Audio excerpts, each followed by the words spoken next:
Let's get into the big moves that Bill O'Brien essentially honchoed for this organization over the weekend. The general sense of things, John, nationally, is that short term, it's a big maneuver to get that offensive line anchored with Tunsil, and obviously Stills can help offensively with this team.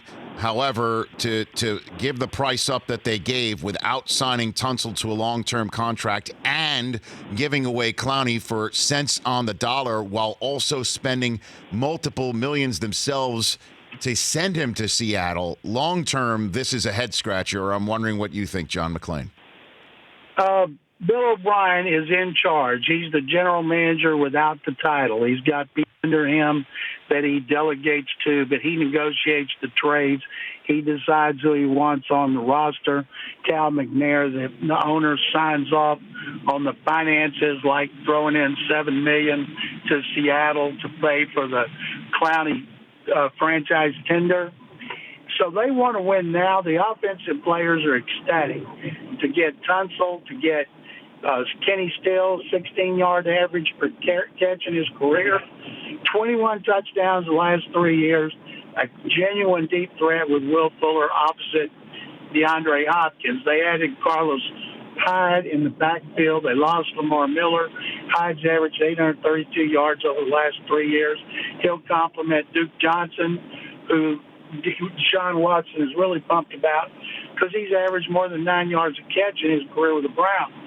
But defensively, they're not going to be as good. Jadeveon Clowney, great run player, good pass rusher, and they can't replace him. The starter in the lineup opposite Whitney Mercilus is Brennan Scarlett.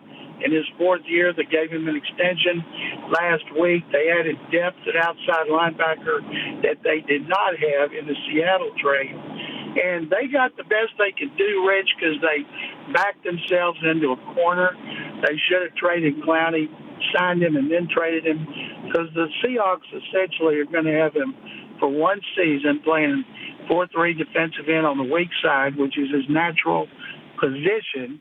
And then he's probably going to go somewhere where they got a lot of cap room, a lot more than the Seahawks, and pay him a lot of money. And it would be interesting here if Chris Ballard in Indianapolis, who has more cap room than anybody, if he didn't step up and make an uncult-like deal by spending monster money on another player, then we get to see him play the Texans twice a year, and that would be a whole lot of fun.